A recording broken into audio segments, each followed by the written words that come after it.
প্রিয় উপস্থিতি, কিন্তু গত 15 বছরের এই পলাতক স্বৈরাচারের শাসনামলে নিজেকে সবল এবং ভিন্ন দল মতের মানুষকে দুর্বল ভেবেছিল।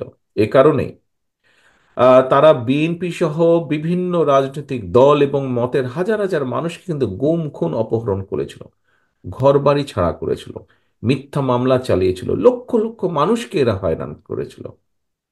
বিএনপি সহ বিভিন্ন রাজনৈতিক দল এবং মতের মানুষের বিরুদ্ধে এইসব হামলা, নির্যাতন, নিপীড়ন কিন্তু সংখ্যালঘু হওয়ার কারণে হয়নি, বরং অবৈধ ক্ষমতার লোভে আরো রাজনৈতিক প্রতিহিংসা চরিতার্থ করতেই কিন্তু বিরোধী দলমতের উপর নির্যাতন, নিপীড়ন চালানো হয়েছিল।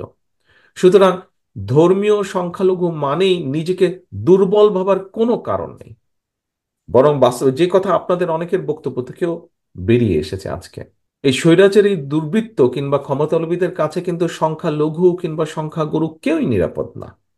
স্বৈরাচারী ক্ষমতালোভীদের কাছে হীন দলীয় কিংবা ব্যক্তি স্বার্থটাই হচ্ছে সবচেয়ে বড় তাদের কাছে। প্রিয় ধর্মাবলম্বী হিন্দু ধর্মাবলম্বী ভাই ও বোনেরা, আমি মনে করি সংখ্যালঘু আর সংখ্যাগুরু এটি কিন্তু কোনো একটি দেশের জনসংখ্যার চরিত্র এবং বৈশিষ্ট্য নির্মাণের জন্য কিন্তু একটা শব্দ মাত্র, এর চেয়ে বেশি কিছু নয়।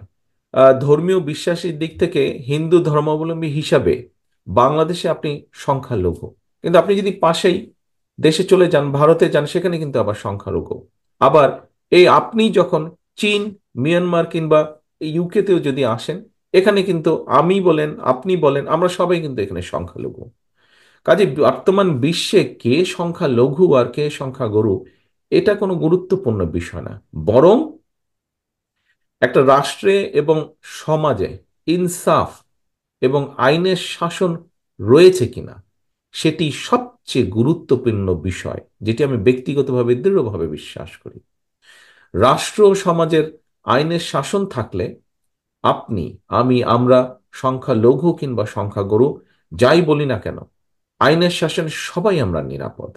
আইনের শাসন না থাকলে আমরা কেউই নিরাপদ না, যেটি কদিন আগেও সত্য বলেছিল মানুষের কাছে।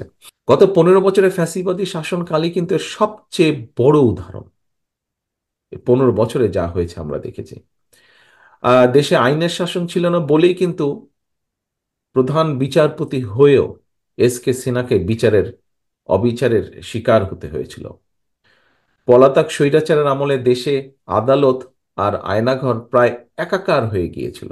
সুতরাং সংখ্যালঘু কিংবা সংখ্যাগুরু, দল, মত, ধর্ম, বর্ণ নির্বিশেষে প্রত্যেকটি নাগরিকের অধিকার এবং নিরাপত্তা নিশ্চিত করতে হলে রাষ্ট্র আর সমাজে আইনের শাসন প্রতিষ্ঠার কোনোই বিকল্প নেই। আমি আবারও বলছি, আমি মনে করি নিজ নিজ অধিকার রক্ষায় প্রত্যেকটি নাগরিকের ভোটের অধিকার একটি কার্যকরী এবং শক্তিশালী অস্ত্র। যতদিন পর্যন্ত মুসলমান, হিন্দু, বৌদ্ধ, খ্রিস্টান অর্থাৎ দল, মত, ধর্ম, বর্ণ নির্বিশেষে দেশের প্রত্যেকটি নাগরিক নির্ভয়ে নিশ্চিন্তে নিজের ভোট দিয়ে, নিজের পছন্দের প্রার্থীকে ভোট দিয়ে জনপ্রতিনিধি নির্বাচন করে জনগণের কাছে জবাবদিহিমূলক একটি সরকার প্রতিষ্ঠা করতে সক্ষম না হবেন, ততদিন পর্যন্ত কোন নাগরিকেরই নিরাপত্তা এবং অধিকার সুরক্ষিত নয়। প্রিয় ভাই বোনেরা, আমাদের মহান মুক্তিযুদ্ধের মূল মন্ত্র ছিল সাম্য, মানবিক মর্যাদা, সামাজিক সুবিচার।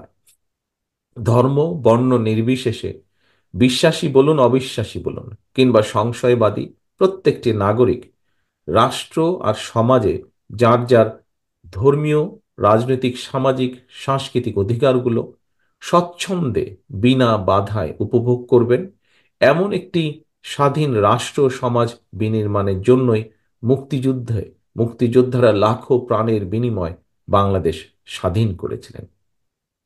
কে মুসলমান, কে হিন্দু, কে বৌদ্ধ, কে খ্রিস্টান, মুক্তিযুদ্ধের সময় আমাদের এমন কোনো জিজ্ঞাসা কিন্তু ছিল না। অতএব স্বাধীন বাংলাদেশ সংখ্যালঘু কিংবা সংখ্যাগুরু এসব নিয়ে চিন্তার কোনো কারণ নেই। ধর্ম, বর্ণ নির্বিশেষে বাঙালি, অবাঙালি, বিশ্বাসী, অবিশ্বাসী কিংবা সংশয়বাদী, বাংলাদেশের প্রতিটি নাগরিকের একমাত্র গর্বিত পরিচয় আমরা সকলে বাংলাদেশী।